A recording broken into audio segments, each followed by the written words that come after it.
읽겠습니다. 시작. 주의 손이 함께하는 인생입니까? 아멘. 주의 손이 함께하는 인생입니까? 라는 제목으로 말씀을 전하도록 하겠습니다. 자, 우리 앞뒤 잡아보시고 우리 사랑하는 마음을 담아서 인사합시다. 사랑합니다. 축복합니다. 네. 너무 감사하고요. 오늘도 선포되는 말씀을 통해 우리를 회복하시는 하나님의 은혜를 충만히 누리시길 축복합니다. 아멘. 자, 오늘은 우리의 실천 목표 5번째인 다음 세대입니다. 한번 따라할까요? 다음 세대를 세우는 교회. 네, 교회는 반드시 다음 세대를 세워야 합니다. 이 다음 세대라는 것은 믿음의 다음 세대. 출애굽 1세대가 그들의 1세대가 죽고 그들의 다음 세대가 여호수아와 갈렙과 더불어 약속의 땅을 차지하는 믿음의 다음 세대가 되었듯이 우리 자녀 세대는 반드시 우리의 바통을 이어받아서 이 땅에 하나님의 나라를 완성하고 주님의 몸된 교회를 세워가는 믿음의 다음 세대가 되어야 합니다. 그러니까 믿음의 대가 끊어져서는 안 된다는 거예요. 자, 그런데 우리가 첫 시간에 나눴듯이 여호수아와 갈렙이 죽고 그들의 다음 세대는 하나님을 모르는 다른 세대가 되었다고 했어요. 여호수아와 갈렙이 죽고 사사기에 보면 그들의 다음 세대, 자녀 세대는 하나님을 모르는 다른 세대가 되었다. 이유가 무엇이죠? 그들의 부모들이 자녀들에게 하나님을 보여주고 가르쳐주지 못해서 그렇지. 그러니까 자녀들이 부모로부터 믿음의 유산을 물려받지 못한 결과 그들의 자녀는 다른 세대가 되었다. 이것은 오늘날 우리도 똑같은 상황이잖아요. 부모된 우리의 부모 세대가 자녀들에게 믿음을 보여주고 가르쳐주지 못한 결과 오늘날 교회의 다음 세대가 무너졌어요. 10대부터 40대까지의 복음화율이 3%라는 충격적인 현실을 우리가 맞이하고 있는 거예요. 자, 그런데 늦지 않았습니다. 지금부터라도 우리가 정신을 차리고 자녀들의 믿음을 위해서 생명을 건다면 하나님의 때에 하나님은 반드시 우리의 자녀들을 하나님 나라의 다음 세대로 세우실 것을 우리는 믿는 거예요. 할렐루야. 여러분, 그 믿음을 가지고 자녀들의 믿음을 위해 다시 한번 힘을 내는 저와 여러분 되기를 바랍니다. 두 번째 원칙은 자녀들에게 부끄럽지 않는 복음을 물려주는 거였습니다. 복음은 모든 믿는 자들에게 구원을 주시는 하나님의 능력이에요. 그러므로 우리가 복음을 부끄러워할 것이 아니고 오히려 자랑스럽게 내가 믿는 복음, 내가 믿는 주님을 증거해야 되죠. 또 우리 주변에는 아직도 복음이 필요한 사람이 있어요. 여전히 세상은 복음을 필요로 합니다. 그들에게 복음을 전하여 살릴 사명이 우리에게 있는 거예요. 그래서 우리가 결단했잖아요. 우리부터 복음대로 살았어. 우리 자녀들에게 부끄럽지 않은 복음이 아니라 영광스러운 복음을 물려주고 창피한 교회가 아니라 자랑스러운 교회를 물려주자. 여러분, 이 일을 위해서 우리부터 복음대로 살아서 복음의 능력을 증거하고 보여주는 저와 여러분이 되길 바랍니다. 세 번째 원칙은 우리가 먼저 잘 박힌 못이 되는 것이었습니다. 잘 박힌 못이 된다는 것은 믿음의 본이 되는 것이죠. 하나님께 내가 깊이 박혀서 흔들리지 않는 믿음, 하나님께 온전히 헌신되어서 하나님께 쓰임받는 믿음이 될 때 비로소 우리 자녀들이 우리를 본받게 되는 거예요. 즉 우리는 흔들리는 믿음이 되어서는 안 됩니다. 그러니까 자녀들이 다 보는 거예요. 우리 어머니의, 우리 아버지의 믿음이 어떤지 다 봐요. 그래서 우리가 견고하여 흔들리지 않는 믿음이 될 때에 비로소 우리 자녀들이 우리를 본받게 된다. 그래서 여러분, 못의 재질이 중요하지 않다고 했어요. 많은 사람들이 나는 금못이 될 거야, 나는 은못이 될 거야, 나는 큰 못이 돼야지, 나는 멋있는 못이 돼야지. 필요 없어요. 하나님은 깊이 박힌 못만 쓰시는 거예요. 못의 재질이 어떻든지 간에 하나님께 깊이 박혀서 온전히 헌신된 사람을 하나님은 들어 쓰십니다. 우리와 우리 자녀들이 잘 박힌 못이 되어서 일평생 하나님께 쓰임받는 복을 누리게 되기를 주님의 이름으로 축원을 드립니다. 네 번째 원칙은 행함으로 가르칠 때 그 가르침이 들어가요. 즉 말로만 떠드는 가르침으로는 우리 자녀들이 변하지 않습니다. 오직 주님처럼 행하시며 보여주며 가르칠 때 자녀들이 우리의 행함을 보고 우리가 전하는 복음을 듣고 받아들이게 되는 것이죠. 그래서 바울은 우리의 삶을 가리켜 그리스도의 향기라고 했습니다. 그리스도의 향기. 목사님 집중하세요. 고개 숙이고 있으면 목사님 말씀이 안 들리니까요. 고개를 딱 펴시고 어깨를 딱 펴시고 자세가 중요하죠. 까먹었잖아요. 보여줘요. 주님께서 우리에게 그리스도의 향기로 우리가 사람들에게 보여줘야 돼. 그래서 우리의 믿음이 삶으로 이어질 때 우리의 삶에 변화가 나타나고 변화된 삶으로 증거하는 복음만이 생명을 살리는 복음이 된다. 그래서 여러분 우리 결단했잖아요. 우리가 은혜만 받는 것이 아니고요. 은혜 받은 대로 좀 살자. 기도만 하지 말고 기도한 대로 살고 찬송만 하지 말고 찬송한 대로 살고 말씀에 아멘 한 대로 좀 살아보자. 그때 우리 삶에 반드시 변화가 나타납니다. 바라기는 우리의 삶이 그리스도의 향기가 되어서 우리 자녀들과 우리 곁에 있는 사람들을 살리는 저와 여러분의 삶이 되시기를 주님의 이름으로 간절히 축원을 드립니다. 아멘. 자, 오늘 5번째 원칙인데요. 다 같이 한번 따라 할까요? 주의 손이 함께하는 인생. 우리와 우리 자녀들은 어떤 인생이 되어야 하는가? 주님의 손이 함께하는 인생이 되어야 돼요. 주님의 손이 함께 하신다면 그것으로 끝입니다. 더 이상 필요한 게 없어요. 생각해 보세요. 주님의 손이 나를 붙들고 있다. 주님의 손이 우리 자녀들과 함께하고 있다. 그럼 여러분 우리가 걱정할 게 없잖아요. 그런데 아무리 많은 것을 다 가지고 아무리 세상에서 잘 나가고 원하는 것을 다 이룬다 한들 그 인생에 주님의 손이 없다면 그 자체로 그 인생은 비참한 거예요. 모든 것을 다 이루고 남부럽지 않은 삶을 산다 해도 주님의 손이 그와 함께하지 않는다.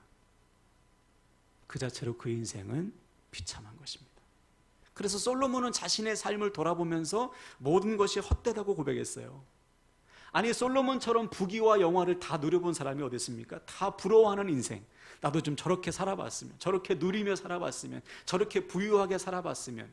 모든 사람들이 부러워할 솔로몬인데 그는 오히려 자신의 삶을 가리켜서 다 헛되다. 헛되다는 말을 5번이나 반복하잖아요. 헛되고 헛되고 헛되고 헛되고 모든 것이 헛되다. 왜 그렇죠? 돌아보니까 자기가 누리고 있던 이 부귀와 영화가 자기에게 구원을 줄 수 없다는 사실을 깨달은 거예요. 돌아보니 자신의 삶에 하나님의 손이 함께하지 않았다는 것을 깨닫고 그 즉시 회개하여 하나님께 돌아온 것입니다.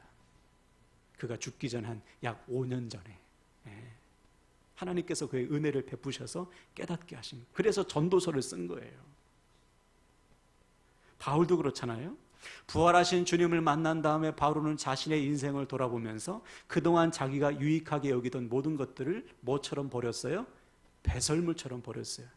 자기의 세상적인 지위, 학력, 가문의 우수함을 다 버렸고 내려놨습니다. 왜? 그것들이 자기에게 구원을 줄 수 없다는 사실을 깨달았어요. 오직 예수 그리스도 주님을 아는 지식만이 자기에게 구원을 줄 수 있다는 사실을 깨닫고 그 순간부터 자신의 삶을 주님께 맡겼습니다. 주님의 손에 자신의 삶을 내어드린 거예요. 그 결과 하나님께서 주님의 손이 바울과 함께 하심으로 바울이 가는 곳마다 생명의 역사가 나타났어요. 바로 이거예요. 저와 여러분은 우리와 우리 자녀들은 반드시 생명을 살리는 인생이 되어야 합니다. 나만 잘 먹고 잘 사는 인생이 되는 것은 성공이 아니에요. 생각해 보세요. 나만 잘 먹고 잘 살기 위해 사는 사람과 주님이 함께 하시겠어요? 교회를 아무리 열심히 다녀도 그 목적이 나의 성공, 나의 잘되는 사람과 주님의 손이 함께 하시겠냐고요. 하나님 그 인생 안 쓰는 거예요. 전에도 제가 잠깐 말씀드렸는데 이제는 초등학교에 의대 입시반이 생겼답니다. 초등학교 4학년 때부터 의대 입시를 위해서 준비하는 거예요. 그래서 초등학교 6학년쯤 되면은 고등학교 1학년 수학까지는 마스터해야 의대에 들어갈 가능성이 있다는 거죠. 그래서 부모들이 막 기를 쓰고 막 그 의대 입시반에 그냥 들어가는 게 아니에요. 시험 보고 들어가요. 시험 봐서 잘하는 애들만 의대 입시반에 들어가는 겁니다. 물론 의사가 되는 것은 여러분 참 좋은 거예요. 의사는 좋은 직업입니다. 왜? 생명을 살리잖아요. 네. 또 의사가 되면 얼마나 좋은 일을 많이 할 수 있습니까? 그죠? 가난하고 소외된 이웃과 나라들을 찾아가서 그들을 섬기고 봉사할 수 있는 아주 좋은 직업과 기술이잖아요. 근데 만약에 초등학교 의대 입시반에 들어가는 아이들과 그들을 가르치는 부모가 우리 자녀들을 정말 생명을 살리는 의사로 만들어야지, 가난하고 소외된 이웃들을 섬기는 정말 슈바이처 같은 의사를 만들어야지, 그런 마음으로 의대를 보낸다면 오케이, 좋아요. 그러나 그저 의사라는 좋은 직업을 가지고 남부럽지 않은 삶을 살도록 우리 자녀를 가르쳐야지, 그런 마음이라면 그 수고는 다 헛될 뿐이에요. 왜?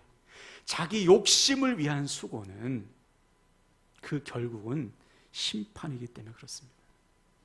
아무리 열심히 살아봤자 내가 내 욕심을 위해서 살았어? 그 인생의 끝은 심판인 거예요. 우리 주님도 이에 대해서 이렇게 말씀하셨습니다. 마태복음 7장 21절을 볼까요? 앞을 보시겠습니다. 시작. 나더러 주여 주여 하는 자마다 다 천국에 들어갈 것이 아니요 다만 하늘에 계신 내 아버지의 뜻대로 행하는 자라야 들어가리라. 아멘. 그렇죠. 심판의 날에 많은 사람들이 와가지고 주님, 제가 주님의 이름으로요 이것도 하고 저것도 했어요, 자랑한다는 거예요. 근데 주님께서 그들을 볼 때 나 너희들 몰라? 너희들 누구냐? 우리가 아무리 주님의 이름으로 무언가를 한다 해도 그 목적이 나의 욕심이라면 그것은 주님과 무관한 거예요. 다시 말해, 내가 주님 지금까지 주님의 이름으로 여러 가지를 했는데 이거 주님을 위한 것입니다. 아무리 우리가 얘기해봤자 주님은 아시는 거예요. 이것이 나를 위한 건지 주님을 위한 것인지 자기 욕심을 위한 것인지. 그러니까 주님께서 선포하잖아요. 불법을 행하는 자들아 나에게서 떠나라. 다시 말해, 그들은 주님의 이름으로 산다고 했는데요 단 한 번도 자신의 삶을 주님께 맡긴 적은 없어요. 즉 주님이 나의 주님이십니다라고 고백한 적이 없는 거예요. 그것은 믿음이 아니죠. 자기의 욕심을 위해서 주님을 이용한 것에 불과한 거예요. 그것은 믿음이 아닌 거예요.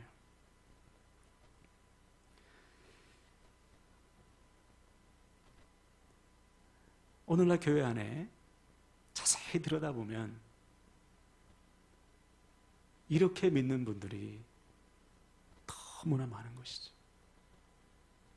주님을 믿는 것이 아니라 주님을 이용하는 사람들. 그 목적이 주님의 영광이 아니라 주님의 부르심과 사명이 아니라 자기 욕심을 위해서 사는 사람들. 그 끝은 심판이라는 사실을 우리는 기억해야 돼요. 제가 지난주 중에 TV를 보는데요 어느 배우가 나와서 하는 말이 자기가 무명이 길었대요. 17년간 무명이었답니다. 대단하죠? 17년간. 뭐 더한 사람도 많겠지만 이 17년간 무명이다 보니까 자기 어머니가 그렇게 기도를 열심히 하셨대요. 교회 권사님인데 새벽마다 기도하시고 밤마다 기도하시고 아들이 무명이니 얼마나 마음이 아파요. 그래서 아들 좀 잘 되게 해달라고, 무명 좀 벗어나게 해달라고 간절히 기도하신 거예요. 자, 그런데 이게 17년간 지속되니까 언제쯤 우리 아들이 무명을 벗어나나. 권사님인데 점집 갔대요. 점집 가가지고 우리 아들 언제 무명 벗어납니까? 그 이야기를 참 재밌는 이야기라고 하는데 너무 마음이 아팠어요. 물론 아들이 무명을 벗어나는 거 참 중요하죠. 무명이면 얼마나 마음이 아파요. 아들이 잘 안 되면. 여러분, 무명을 벗어나는 것보다 비교할 수 없이 중요한 것이 무엇입니까? 그 아들이 하나님의 손에 붙들리는 거잖아요. 네. 아들이 무명을 벗어나면 뭐합니까? 우리 엄마 점집 갔다고 얘기하는데, 부끄러운 줄도 모르고 얘기하는데, 하나님의 손에 붙들린 인생이 되는 이게 첫 번째지. 어떻게 무명 벗어나게 해달라고 점집을 가요? 믿음이라고 볼 수 없죠. 오늘날 교회의 모습이 이런 거예요. 그러니까 세상이 우습게 보는 것입니다. 우습게. 아무리 세상적으로 성공한들 하나님과 무관한 삶을 살고 있다면, 하나님의 손이 그 인생과 함께하지 않는다면 그 자체로 그 인생은 실패인 거예요. 비참한 거예요. 자, 그래서 우리는 성경이 말하는 성공이 뭔지 여러분 분명히 알아야 돼요. 중요한 말씀입니다. 도대체 성경이 말하는 성공이 뭐냐? 우리는 그 성공을 추구해야 되는 인생 아닙니까? 자, 창세기 39장 2절을 볼까요? 있습니다. 시작. 여호와께서 요셉과 함께 하심으로 그가 형통한 자가 되어 그의 주인 애굽 사람의 집에 있으니. 아멘. 그렇죠. 지금 요셉은 애굽에 있어요. 여행 온 게 아닙니다. 노예로 팔려왔어요. 형들이 그를 노예로 팔아버렸어요. 엄청난 비극이죠. 그때 나이 요셉 17살. 부잣집 아버지의 사랑을 독차지하던 어린아이가 형들에 팔려가지고 노예의 신분으로 말도 통하지 않는 애굽으로 팔려온 거예요. 얼마나 비극입니까? 누가 봐도 이 인생은 이제 실패죠. 끝난 것이죠. 네. 근데 성경은 그런 요셉을 가리켜 뭐라고 했어요? 형통한 자가 되었다. 비로소.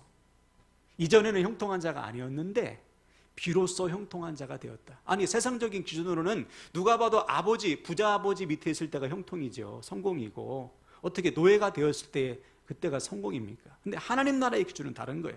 왜 그럼 그가 비로소 형통한 자가 되었어요? 여호와께서 그와 함께 하시기 때문에. 바로 이것이 형통이고 성공이에요. 무엇이 성공이고 형통인가? 하나님의 손이 그와 함께 하시면 그 순간부터 그 인생은 형통이고 성공임을 믿으시길 바랍니다. 예. 그래서 그 순간부터 요셉은 어디를 가든지 자신과 함께 하시는 하나님께 자신의 삶을 맡겼어요. 예. 노예로 팔려온 순간부터 하나님이 나와 함께 하심을 믿고 하나님께 삶을 드렸습니다. 이것이 중요한 거예요, 여러분. 내가 어떤 상황에 있든지 나와 함께 하시는 하나님께 내 삶을 맡긴다면 우리는 성공한 인생이에요. 그때부터 우리의 삶에 형통의 길이 열리는 것입니다. 그래서 요셉은 어딜 가든지 하나님께 삶을 맡겼어요. 아주 중요한 사건이 있었죠. 자기가 섬기는 집주인의 부인이 자기를 유혹합니다.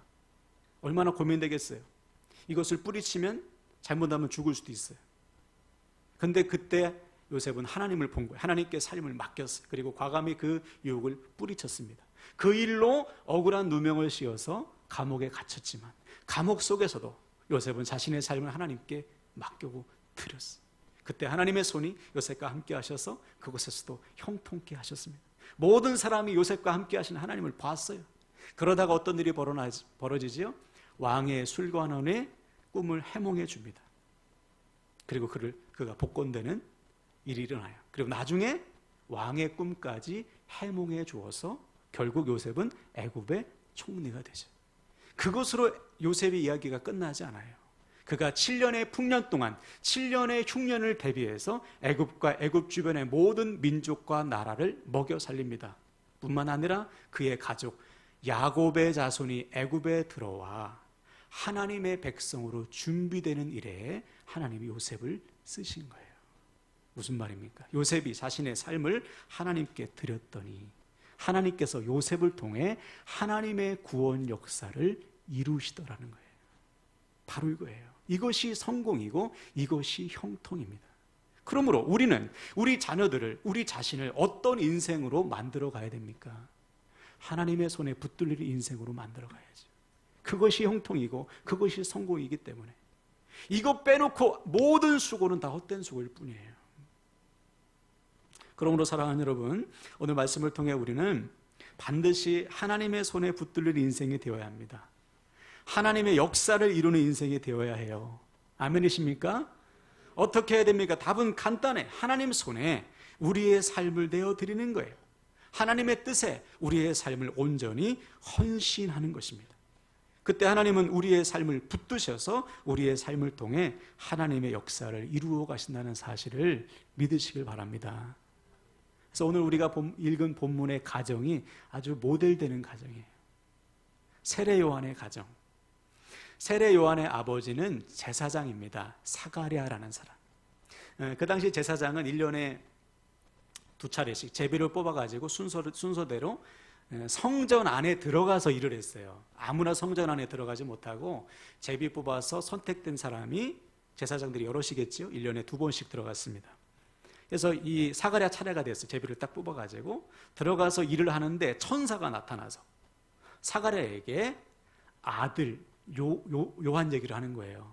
너 아들을 낳을 것인데 이름을 요한이라 해라. 그가 수많은 사람들을 하나님께로 돌아오게 할 것이고 이 땅에 오실 메시아 그리스도의 길을 준비하는 인생이 될 것이다. 여러분, 이 말씀은 이사야서 40장에 예비한 광야에 외치는 자의 소리, 주의 길을 예비하는 자, 바로 그 사람이 네 아들이라는 거예요. 자, 이 말씀을 딱 듣고 사가랴가 믿어질 리 없죠. 네, 아멘 할렐루야. 누가 처음부터 그렇게 하겠어요? 아유, 내 아내는 지금 나이도 많고 지금까지 애가 없었고, 네, 불임이었고, 부인은 나이가 많고, 어떻게 그 놀라운 일이 우리 가정에 일어날까 선뜻 믿어지지 않는 거예요. 그러자 천사가 어떻게 했어요? 사가랴의 입을 막아버렸어요. 너 지금부터 말 못해. 이것이 증거야. 진짜 말이 안 나오는 거예요. 아, 진짜인가 보다. 그리고서 아멘하고 순종합니다. 아내가 임신했어요. 이제 10달이 차서 아이를 낳고, 유대인들은 아이를 낳고 8일 만에 할례하잖아요. 그때 친척들이 찾아왔습니다. 아이의 이름을 짓는 거예요. 그때 친척들이 찾아와가지고 야, 아이 이름을 지어야지, 뭘로 지을래? 그 당시의 풍습은 친족들의 이름 중에서 골라야 돼요. 아버지의 이름을 그대로 쓰는 경우가 가장 많았답니다. 그래서 야, 네 아버지가 사가랴니까 네 아들도 사가랴라고 지어라. 친족들이, 어르신이 그랬나 보죠. 그러자 아내인 엘리사벳이 아니, 요한이라고 줘야 됩니다. 그러자 친족들이 반발해. 야, 우리 중에 그런 이름 지은 사람 없어. 요한은 다른 사람이야. 우리 가문은 그런 이름 안 돼. 야, 저 남편한테, 아버지한테 물어보자. 사가랴가 이제 칠판을 달라고 해서 이름을 쓰는데 천사가 알려준 대로 요한이라고 쓴 거예요. 그 즉시 사가랴의 입이 풀립니다. 풀리고 자기에게 일어난, 자기 가족에게 일어난 이 일, 천사들의 일을 쫙 얘기해요. 그러자 그 소문이 온 유대 땅에 다 퍼집니다. 그 말을 듣는 자마다 두려워해. 그러면서 오늘 본문에 이렇게 말하는 거예요. 66절. 듣는 사람이 다 이 말을 마음에 두며 이르되 이 아이가 장차 어찌 될까 하니 이는 주의 손이 그와 함께 하심이로라. 아멘. 요한에 대한 이야기를 듣는 자마다 두려워하면서 아이의 장래를 기대하며 축복했습니다. 이유는 하나님의 손이 이 아이와 함께 하심을 보았기 때문이에요. 바로 이거예요. 아버지 사가랴와 어머니 엘리사벳이 하나님의 말씀에 순종한 결과 하나님의 손이 그 아이와 함께 했습니다. 여러분, 우리가 순종할 때요, 하나님의 손이 우리 자녀들과 함께 하는 거예요. 예? 즉 사가랴와 엘리사벳은 자신의 아들 요한을 하나님의 손에 맡겼어요. 하나님의 부르심대로 아이를 쓰시도록 아이의 주도권을 하나님께 내어드렸습니다. 이제 아이의 부모가 하나님이심을 고백한 거예요. 세례 요한 역시 어려서부터 배웠겠죠. 들었겠죠. 아, 하나님께 자신의 삶을 내어드렸습니다. 하나님의 손에 자신의 삶을 온전히 맡겼어요. 누가? 부모와 그 자식이. 자, 그때 세례 요한은 어떻게 되었습니까? 장차 세례 요한의 모습은 어땠습니까? 유대교의 큰 인물이 됐나요? 아니면 큰 부를 이루어서 부자가 됐습니까? 아니요. 마태복음 3장에 보니까 세례 요한을 묘사하고 있는데 완전 거지예요, 거지. 낙타 토롯을 뒤집어 쓰고 메뚜기 잡아먹고 석청 꿀을 따먹고. 누가 이 사람을 가리켜서 큰 자라고 하겠어요? 완전 망한 사람이지. 근데 누가복음 7장에 보면 주님께서 이 세상에 여자가 난 자 중에 가장 큰 자가 누구냐? 세례 요한이라고 말씀하셨어요. 즉 하나님 나라의 기준으로 볼 때 가장 성공한 사람 누구냐? 세례 요한. 이유는 오직 하나, 하나님의 손이 그와 함께 하셨기 때문에.